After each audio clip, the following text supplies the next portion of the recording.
Crash Team Racing 101% is a speedrun category that has seen many twists and turns in recent years, with the most recent one as the 3rd of May 2022 being incredibly complex. Because of this, I deemed it necessary to make a video about it showcasing how to do it and what this means for the category, as well as why you can do it no matter how intimidating it may look. Okay, so there's a couple things to mention right off the bat about this glitch. The first is that you don't need to save the game before going into any of this. There is only one part where you need to save the game, so you will need a memory card, and I will point that out when I do so. And another thing is you're going to need two controllers. I have two right here. I'm going to be using them both, because there's going to be a glitch within a glitch that you'll see when I get to it. But for now, we're going to start with probably one of the easier parts of this, although to be honest it's all quite easy to grasp once you go through it yourself. And by the way, again, feel free to go through this as slow as you want. There is, no rush. There isn't a speedrun, but when you're just practicing it and getting used to it, no rush at all. You're going to hit start and you're going to hover over quit, and all you're going to do is hit X and start at the same time on the controller. That's all you're going to do. X and start. Like that.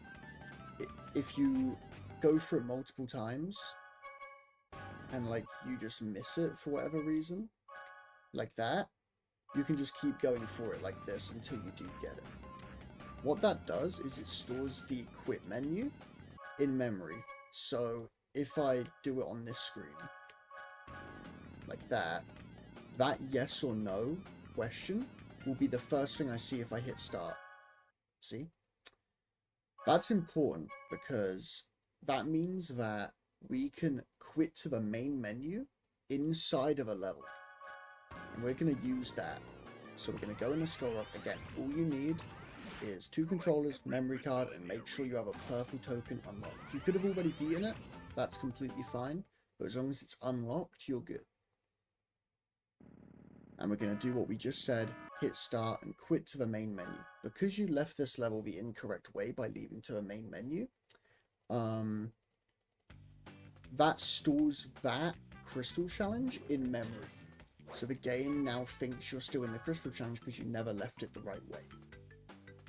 We're now going to go into an arcade mode. Doesn't matter what difficulty, barely matters what character you pick. And all we're going to do is hit Dingo Canyon. Now this is where stuff starts to get really interesting. Because as I said, the game still thinks we're in a crystal challenge. Bonus round, as you can see at the top. And there's crystals in the top right instead of a lap.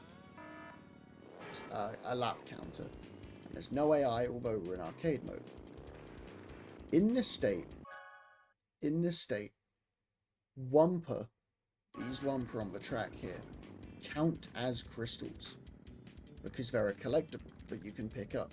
And as the game thinks you're in a crystal challenge, you see the logic there. What we can't explain, and it's great that this works, because this basically makes the 101% speedrun what it is today, is this Wumper right here, the one that I'm staring at, just to the left of Dingo.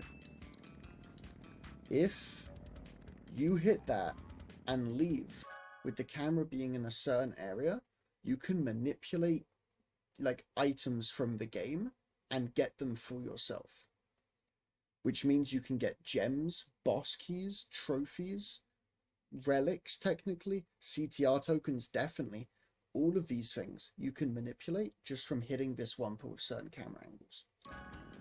To get a consistent camera angle, all you're going to do, and this is really easy, is just drive and jump at the right time. And this respawn just happens to put you directly online to hit the Wumper if you just hold X. That's all you need to do. On your screen now will be the setups that you do with your camera to manipulate what items you get. They'll be on your screen now. Either on the left just below me or just over the screen in general. And I'm going to try and manipulate a boss key here. Excuse me. I'm going to try and manipulate a boss key. But you can manipulate literally anything with different setups. So the boss key is you have far camera. So this is the near camera, this is the far camera. you hold square and X, and you mash circle. That's all you do.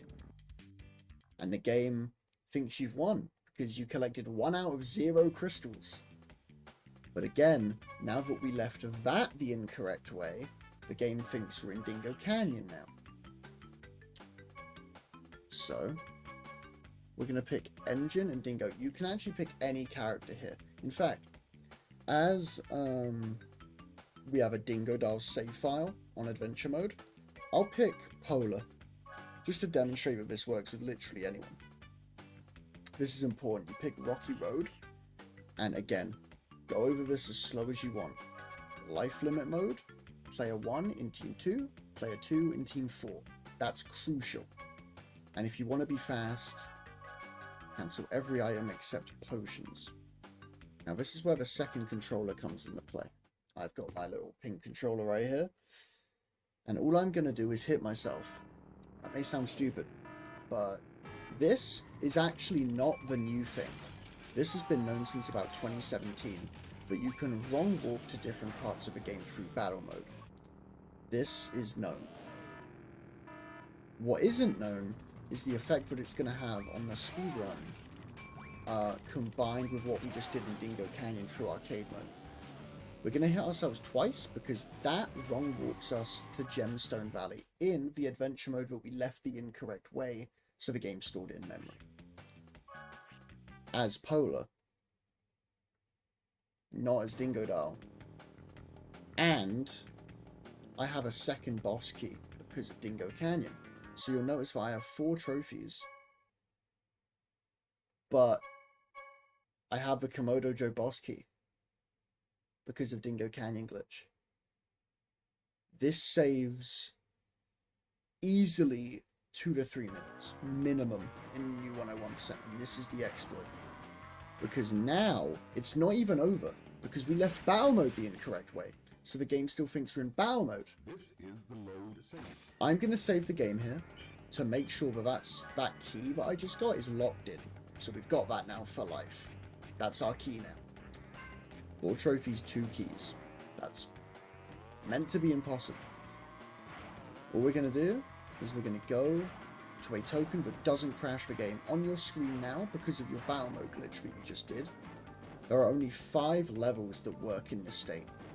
They should be on your screen now, hopefully. We're going to go into one of them, and we're going to hit token. This is important. Because the game still thinks we're in battle mode, we can actually quit to the main menu from here. Again, leaving a level the incorrect way. We are now going to have the tokens stored in memory. Because we can just quit out to the main menu, which is not how you're supposed to leave these token challenges. So that's now stored in memory. And that is, if not the Dingo Bingo glitch, that is the main prize of this glitch. The fact that you can store a token in memory, reload your save, and drive to the next trophy. It may not be clear what that just did, leaving Sewer Speedway token. But if you think about what I just said, it will all become clear, because you just stored a CTR token in memory and you are going into a trophy. That is going to put CTR letters in the trophy, and because the trophy and the token have the same win condition, which is just finish 3 laps in first place, as long as you get all the letters, you will get the trophy and the token at the same time. As you can see, there's a C right there that I just got. And yeah, you're going to get a CTR token from Coco Park and a trophy from Coco Park at the same time, which is unreal. So basically what this glitch enables you to do in the new 101% route is manipulate an item from Dingo Canyon using the camera when leaving the level, which in many ways can be like incredibly useful and game breaking. Boss keys, gems, stuff like this. And on top of that, the next trophy you go into, you can get both the token and the trophy from the same exact visit. Basically getting 2 items for 1 race, which is unbelievable this early in the run. Like, this exploit of getting 2 items from the same race was already known, but doing it this early, combined with a Dingo Canyon visit, in Hub 2, doing it on Coco Park in levels like this, is the reason why this is going to save 2-3 minutes. On top of that, and a little miscellaneous time save is, if you happen to get Papu Papu boss key before facing Papu Papu, you skip his cutscene, because you've already beaten him in the game's eyes. So that saves like another 15 seconds or so for the boss cutscene. As you can see, if I pause here after this Luca hint, you will see that I have both the trophy and the token of Coco Park. And that's the main prize for this. And Komodo Joe boss key. Which is, again, just unbelievable. And it's not even over, because that's just one glitch. We're going to be doing this 4 times in the new 101 now. Because as soon as you're done, you have Rampage Ruins open, because you have 2 keys. You don't have 3 of the trophies in this hub world, but yet the purple token is open. And that's all we need to hit pause, do the glitch again, where you hit X and start at the same frame, same time, and do it again. Again, if this is a little bit too complicated, you can run through it as slowly as you want and take as much time as you want. Doesn't matter. You can do this. And yeah, you would then go into Rampage Ruins for the next glitch, quit out, and then do the process all over again. And yeah, hopefully that's a good explanation. Hopefully that's useful to you. So, that is the glitch. The reason why I said at the beginning of this video that anyone can do this glitch, even though it looks very off-putting, is because you can run through it as slowly as you want until you're comfortable with what's going on. As well as this, the Dingo Canyon bumper glitch used to manipulate an item is yet another aspect of this glitch you can go over as slowly as you like to make sure that you nail it. Hopefully this video has been informative for you. This game is sick and clearly holds no bounds.